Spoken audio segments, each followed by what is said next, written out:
అప్పట్లో గచ్చిబౌలి, మామిడిపల్లి, హైదరాబాదులో ఎట్లయితే 100 ఎకరాలు 400 ఎకరాలు ఇచ్చేసి ధారాదత్తం చేస్తూ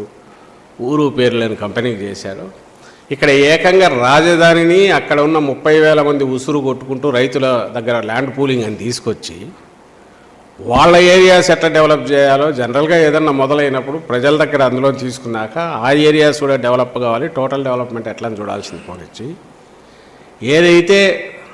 తన బినామీలో లేకపోతే తన ఒప్పందాలు చీకటి ఒప్పందం చేసుకున్న కంపెనీను వాటిని తీసుకొచ్చి వాటికి మొత్తం వేసి ఇదయ్యాకనే మిగిలిన డెవలప్మెంట్ అని చెప్తూ జగన్మోహన్ రెడ్డి గారి ప్రభుత్వం వచ్చాక జరుగుతున్న అది ఆ కేసు ఇప్పుడు నడుస్తుంది. ఎక్కడైతే ఇది దానికంటే ఇది మరి అది రాష్ట్రం సొమ్ము, ఇది రైతుల దగ్గర నుంచి తీసుకున్న భూమి. క్యాపిటల్ డెవలప్మెంట్ అని క్యాపిటల్ డెవలప్మెంట్కి భూములు ఇచ్చిన వాళ్ళకు సంబంధించిన ల్యాండ్స్ ఏమవుతాయి